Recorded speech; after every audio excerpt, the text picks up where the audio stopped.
ओम शांति। ओम शांति। सभी को छोटी होली की, जलाने वाली होली की हार्दिक शुभकामनाएं। बाबा की याद से हमें अपने पुराने संस्कारों को जलाना है, इस बात का ये यादगार है। आज बाबा की 17 तारीख की महावाक्य है। बाबा बोले, मीठे बच्चे, तुम्हें भक्ति की रोचक बातों के बजाय रूहानी बातें सबको सुनानी है।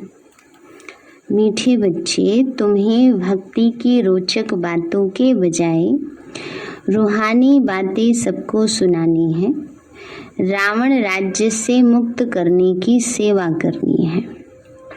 प्रश्न है, सेवा में सफलता प्राप्त करने के लिए मुख्य कौन सा गुण चाहिए? बाबा ने कहा, सेवा में सफलता पाने के लिए मुख्य कौन सा गुण चाहिए? बाबा बोले, निरअहंकारिता का गुण।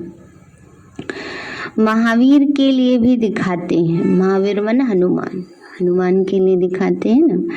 जहाँ भी सत्संग होता था वहाँ जुत्तियों में जाकर बैठता था। राम का नाम जहाँ लिया जाता था, हनुमान वहाँ जुत्तियों में माना लास्ट में जाके बैठ जाता था, क्योंकि उसमें देहाभिमान नहीं था, परंतु इसमें बहादुरी चाहिए। तुम कोई भी ड्रेस पहनकर उन सत्संगों में जाकर सुन सकते हो। गुप्त वेश में जाकर उनकी सेवा करनी चाहिए। बाबा ने कहा, गुप्त वेश में जाकर उनकी सेवा करनी चाहिए। समझो कहीं से कीर्तन का निमंत्रण आया है, जागरण का निमंत्रण आया है, तो बाबा कहते जाओ भले, पर ये शुभ भावना रखो कि इनको भी परमात्मा का संदेश मिल जाए, और मौका मिले तो उनको समझा भी दो कि इसका क्या मतलब है। ये बात बाबा कह रहे हैं। बाकी ऐसे नहीं कि हर जगह बस ट्राई करते रहो, इधर उधर घूमते घूमते, यहाँ भी सत्संग हो रहा है यहाँ भी सुना दे, फिर क्या होगा? जो ज्ञान की बातें वो भूल जाएंगी, और जो उनकी बातें सुनी सुनाई होंगी वो बुद्धि में रह जाएंगी। इसलिए ये तो बाबा एक सेवा भाव से कहते हैं। समझो कहीं शादी में जाना है, वहाँ पर कोई कथा करा रहे हैं, कोई ऐसे पाठ रख लेते हैं, वहाँ जाना ही पड़ता है, तो बाबा कहते हैं वहाँ ऐसे जाके सेवा भाव से सेवा करके आओ। गीत है ओम नमो शिवाय। ओम शांति। यह हुई महिमा ऊंचे ते ऊंचे भगवान की। ईश्वर कहो, परम पिता परमात्मा कहो। सिर्फ ईश्वर व भगवान कहने से पिता नहीं समझा जाता, इसलिए परम पिता परमात्मा कहना चाहिए। वह रचयिता है इस मनुष्य सृष्टि का। अब ऊंचे ते ऊंचा बाप क्या आकर कहते हैं पतित मनुष्य मुझे बुलाते हैं कि आकर हमको पावन बनाओ। पावन माना पवित्र। पतित पावन भगवान को ही कहा जाता है। बरोबर वह आता है जरूर। बाबा ने कहा, पतित पावन भगवान को ही कहेंगे तो वो आता है। गाते हैं ना, पतित पावन सीताराम। भक्ति मार्ग में भगवान को याद करते हैं तो वो आता भी जरूर है, परंतु वो आएगा तब जब भक्तों को भक्ति का फल देना होगा। फल देना अर्थात वर्षा देना उनके लिए बहुत सहज है। 1 सेकंड में जीवन मुक्ति दे सकते हैं। कहते भी हैं कि जनक को सेकंड में जीवन मुक्ति मिली। बहुत वेद शास्त्र पढ़े तब नहीं मिली, सेकंड में मिली। सेकंड में उसको रियलाइज हो गया कि हाँ, मैं आत्मा देह से न्यारी हूँ। जब ये रियलाइजेशन हुआ तो फिर मुक्ति मिली, जीवन मुक्ति मिली। फिर उसको कहा कि अब तुम अपना कारोबार, अपना राजपाट मेरी अमानत समझकर संभालो। तो बाबा भी हमें यही कहते हैं, बच्चे जो भी कार्य हैं वो ये समझ के संभालो कि बाबा करा रहा है, हम कर रहे हैं। नाम एक का ही गाया हुआ है, सेकंड में जीवन मुक्ति अर्थात सुख शांति मिली। मनुष्य कहते भी हैं कि शांति सुख और बड़ी आयु चाहिए। छोटेपन में कोई मरता है तो कहते हैं अकाले मृत्यु आ गई, पूरी आयु नहीं बिताई। अब बाप जो कुछ करके गए हैं उनका ही गायन है। सेकंड में जीवन मुक्ति तो जरूर पहले जीवन बंध में होगा। जीवन बंध कलयुग के अंत और जीवन मुक्ति सतयुग के आदि को कहा जाता है। कहते हैं जनक मिसल घर गृहस्थ में रहकर जीवन मुक्ति को पाए हैं। कहते ना बाबा कैसे बनाना है अपना जीवन, घर गृहस्थ में रहते हुए कमल पुष्प समान बनाना है। बाप समझाते हैं अक्षर ही दो हैं, राजयोग और ज्ञान। भारत का प्राचीन राजयोग तो मशहूर है। प्राचीन माना पहले पहले, लेकिन कब यह मनुष्य नहीं जानते। पुराना तो है पर कितना पुराना है ये नहीं जानते हैं, क्योंकि कल्प की आयु लाखों वर्ष कह देते हैं। भारत का प्राचीन ज्ञान और योग तो सब चाहते हैं, जिससे भारत स्वर्ग बनता है। अब तो भारत बहुत दुखी है। पहले सूर्यवंशी राज्य था, अब नहीं है। फिर उनको याद करते हैं कि वह राजयोग और ज्ञान किसने सीख दिया, यह नहीं जानते हैं। नहीं तो बाप से वर्षा लेने में बच्चों को कोई तकलीफ नहीं है ना। बाबा ने कहा नहीं तो बाबा से वर्षा लेने में कोई तकलीफ ही नहीं। बाप का बने तो वर्षे के लायक बने। फिर भी माता पिता टीचर की शिक्षा मिलनी होती है। मुक्ति का भी वर्षा चाहिए, इसलिए गुरु करते हैं। परंतु जीवन मुक्ति तो कोई दे नहीं सकता। बाबा ने कहा मुक्ति का वर्षा चाहिए, इसलिए गुरु करते हैं। पर ना मुक्ति दे सकता है कोई, ना जीवन मुक्ति बाबा के सिवाय। जब जीवन बंध का अंत हो, जीवन मुक्ति की आदि हो, तब फिर जीवन मुक्ति देने वाला आए। मनुष्यों ने सिर्फ सुना है कि सेकंड में क्या मिलती है, जीवन मुक्ति मिलती है। बाबा ने कहा मनुष्यों ने सिर्फ सुना है कि सेकंड में जीवन मुक्ति अथवा सेकंड में रावण राज्य से राम राज्य, पतित से पावन, परंतु कैसे सो नहीं जानते। बाप तो तुम आत्माओं से बात करते हैं। ये है रूहानी शिक्षा जो सुप्रीम रूह देते हैं। वहाँ तो सब मनुष्य ही शास्त्र आदि पढ़ते, कहते हैं फलाने महात्मा ने ज्ञान दिया। यहाँ है प्राचीन राजयोग और ज्ञान जो परमपिता परमात्मा ने दिया। बाबा ने कहा यहाँ प्राचीन राजयोग और ज्ञान सिखाया जाता है। बाबा ने कहा बच्चे उस बाबा ही आकर देते हैं। दुनिया वाले तो दिखा देते हैं ना, पतंजलि की किताबों में ये ज्ञान लिखा है, भर्तृहरि ने भी ये ज्ञान दिया।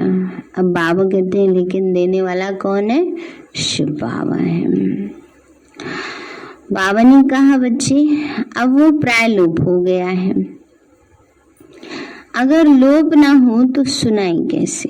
मनुष्य पतित न बने तो पतित पावन बाप कैसे आए। पतित बनने में 84 जन्म लेने पड़ते हैं। इसका भी सारा विस्तार बाप समझाते हैं, वर्ण भी समझाते हैं। ब्रह्मा चाहिए तो ब्रह्मा का बाप भी तो चाहिए। ब्रह्मा विष्णु शंकर इन तीनों का बाप शिव है। अब ब्रह्मा द्वारा बैठ प्राचीन ज्ञान देते हैं, जिससे विष्णुपुरी के मालिक बनेंगे और ब्राह्मण सो देवता बन जाते हैं। ब्राह्मण धर्म वाले मनुष्य से तुम सो देवी देवता धर्म वाले बन रहे हो। पावनी का ब्राह्मण से तुम सो क्या बन रहे हो, देवी देवता धर्म वाले बन रहे हो। तो पहले प्रजापिता ब्रह्मा चाहिए। कृष्ण को तो प्रजापिता नहीं कह सकते। प्रजापिता कौन है? ब्रह्मा ना, ब्रह्मा को कहते हैं प्रजापिता।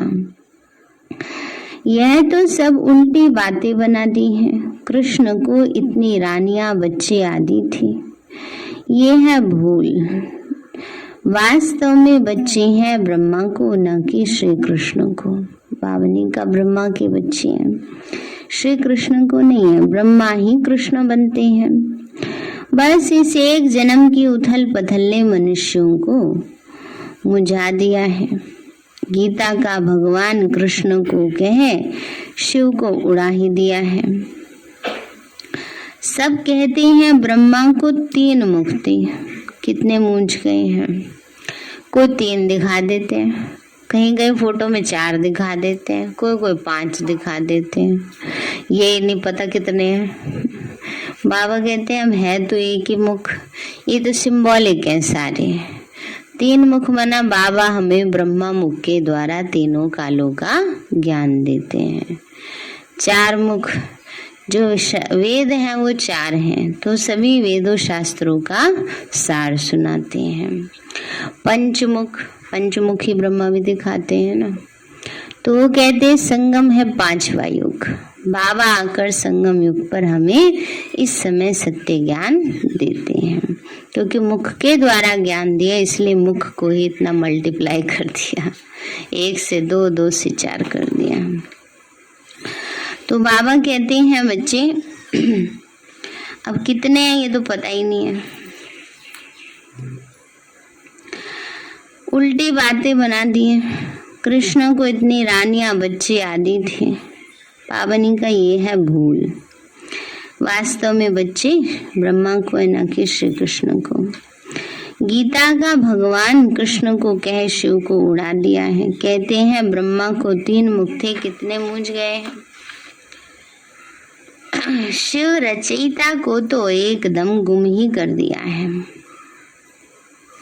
रचना ही आकर बताते हैं कि हम कैसे देवी देवता धर्म की रचना करते हैं।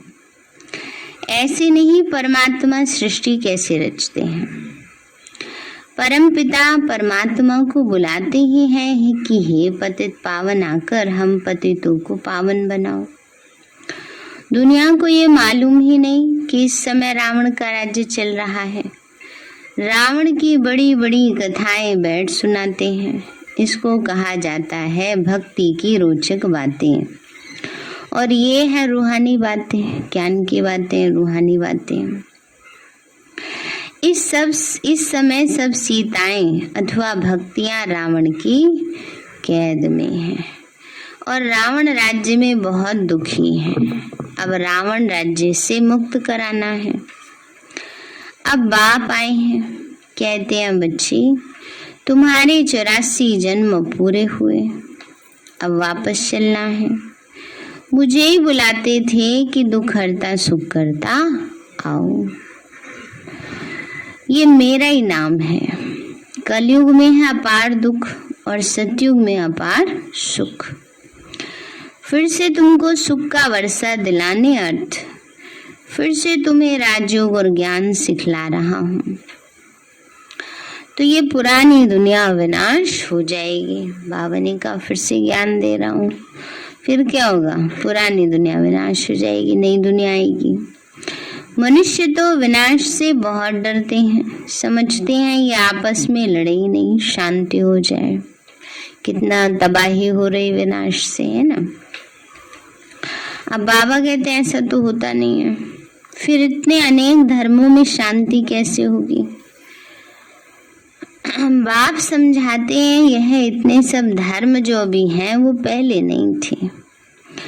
जब एक ही धर्म था तब बरोबर सुख शांति का राज्य था। अब सब मांगते हैं मन की शांति, वो कैसे मिली? अरे मन क्या चीज है, पहले इसको तो समझो। आत्मा में ही मन बुद्धि है।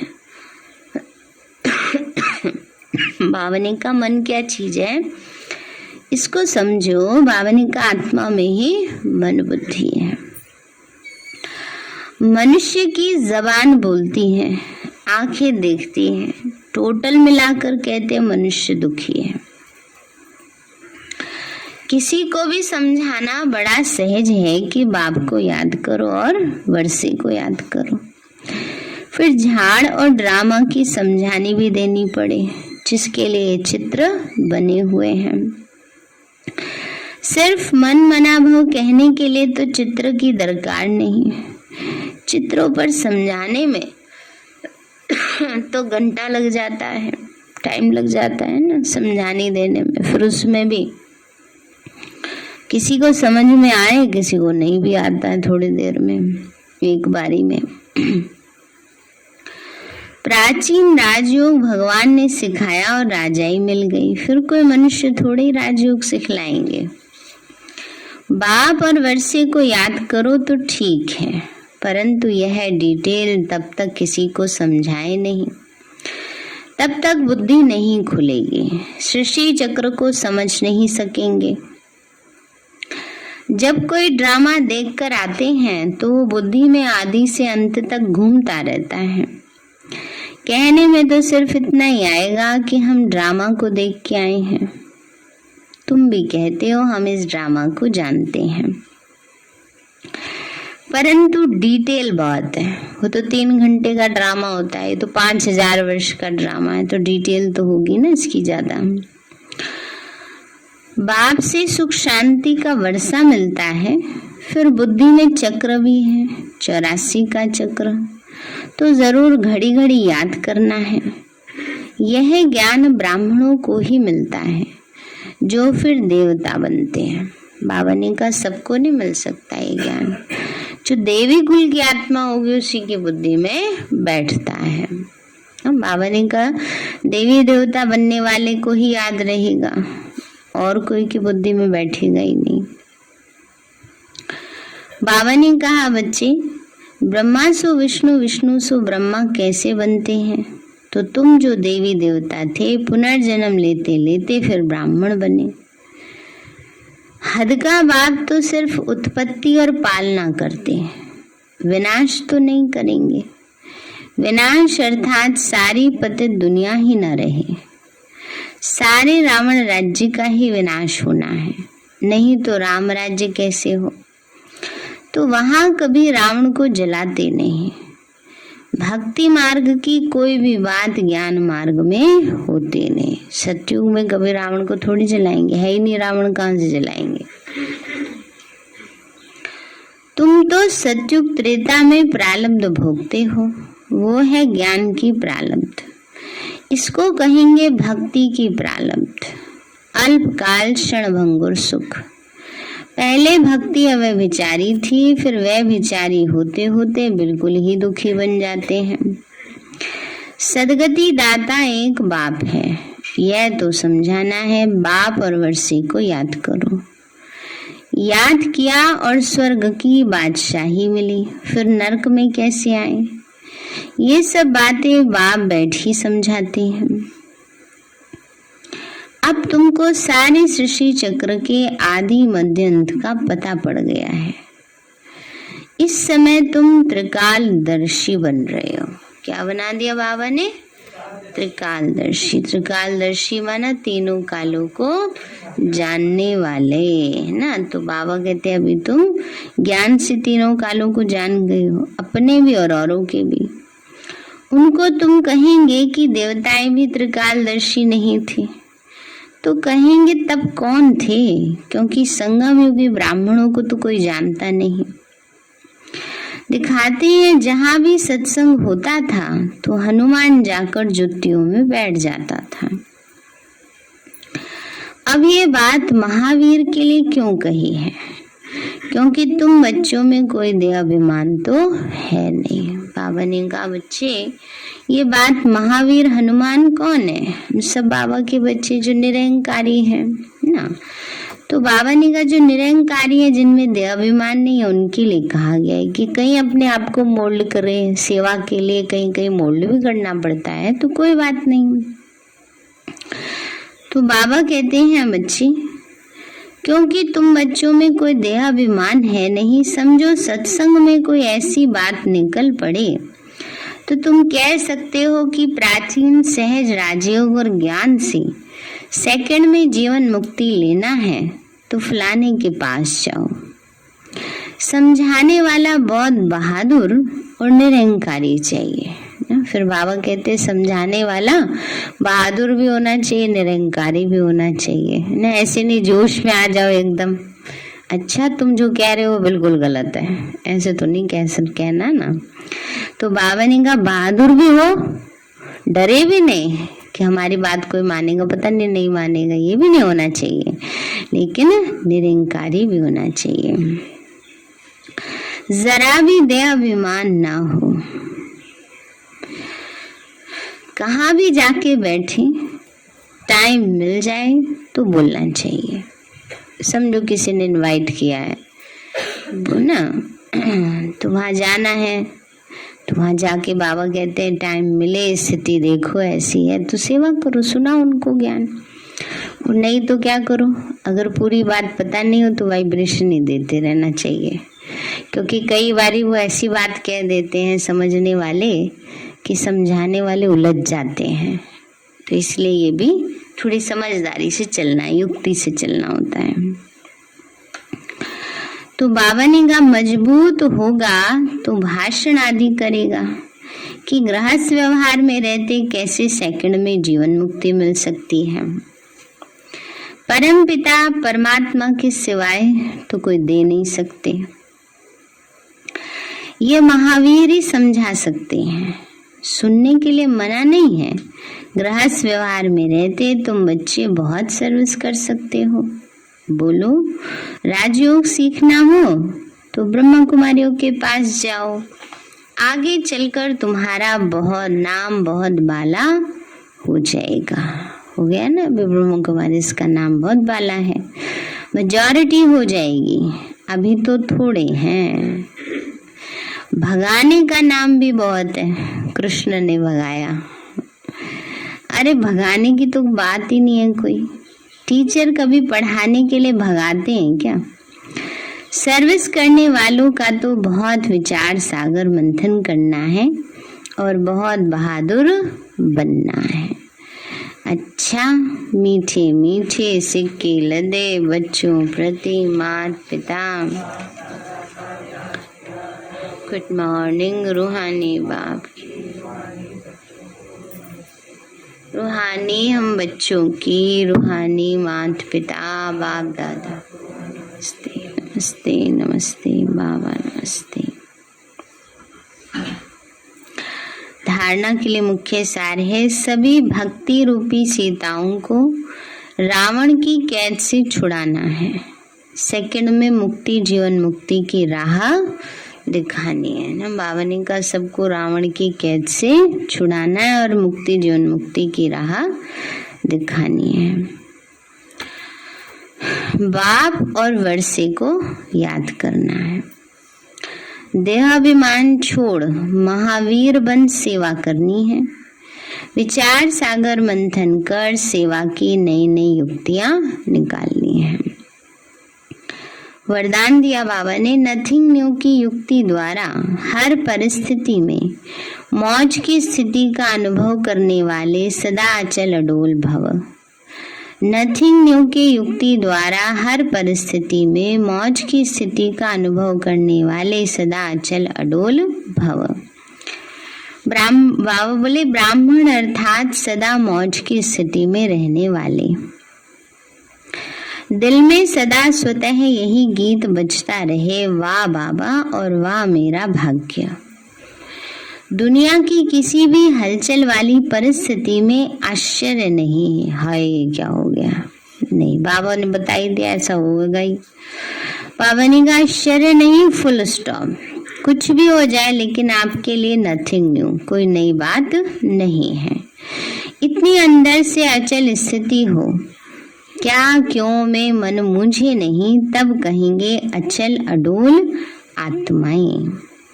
स्लोगन है, वृत्ति में शुभ भावना हो, शुभ कामना हो तो शुभ वाइब्रेशन फैलते रहेंगे। वृत्ति में शुभ भावना हो, शुभ कामना हो तो शुभ वाइब्रेशन फैलते रहेंगे। इसके बाद है दादियों की पुरानी डायरी से अनमोल ज्ञान रतन। अब तुम्हें दैवी गुणों की धारणा करनी है। धैर्यवत गुण की धारणा भी निश्चय से होती है और साक्षीपन की अवस्था में ही खुशी है। इस धारणा से ही परमात्मा आपे ही 1000 कदम आगे प्रख्यात होता है। बाबा कहते हैं कि तुम सूक्ष्म में 2 कदम नजदीक जाओ तो मैं स्थूल में अनेक कदम उठाकर सामने आऊंगा। ज्ञान से ही स्व लक्ष्य में स्थित रहना, स्व में स्थित रहने से ही परमात्मा स्वयं आगे आएगा। बाबा की यह महावाक्य याद कर दो, जितना दैवी गुणों की धारणा करेंगे उतना ही 1-2 को सुख देने के निमित्त बनेंगे। आज देना कल मिलना, आज सर्वेंट बन देंगे तो कल मालिक बन राज्य करेंगे। अभी तो वर्ल्ड सर्वेंट होना। बाबा ने कहा अपने को क्या समझना है? वर्ल्ड सर्वेंट, विश्व सेवाधारी हैं हम। फिर दूसरा है हर एक स्वस्वरूप में स्थित हो, अपने रथ माना शरीर को चलाते चलो। जैसे कि इस रथ को मैं बिठाती हूँ, मैं खिलाती हूँ, मैं सुलाती हूँ, मैं मुख से बात कराती हूँ। अगर मैं मुख से किसी को दुख देती हूँ तो जैसे अपने ही स्वस्वरूप की इंसल्ट करती हूँ। तो फिर स्वस्वरूप संपूर्ण आत्मा कहती है कि हे जीव आत्मा, तेरे पर अफसोस है। ऐसी इंसान अथवा प्राणी कि मैं शुद्ध आत्मा प्रवेश नहीं हूँ। स्वशुद्ध आत्मा जिस जगह है उस जगह पर अफसोस नहीं है। अगर अपने स्वरूप में नहीं टिके हुए दुखी हैं तो अफसोस की बात है। लेकिन जब याद कर लेते हैं कि मैं शुद्ध आत्मा हूँ, मैं शांत आत्मा हूँ, तो कोई अफसोस की बात ही नहीं, क्योंकि दुख का अनुभव नहीं होगा। तो स्वशुद्ध आत्मा तो सुख स्वरूप है और ऐसा स्वनिश्चय बुद्धि तो सदैव सुख पहुंचाता है। वह साक्षात मेरा स्वरूप है और जो अपने को स्व आत्मा निश्चय करते भी अन्य को दुख देता है वह तो सिर्फ कहलाने वाला पंडित है।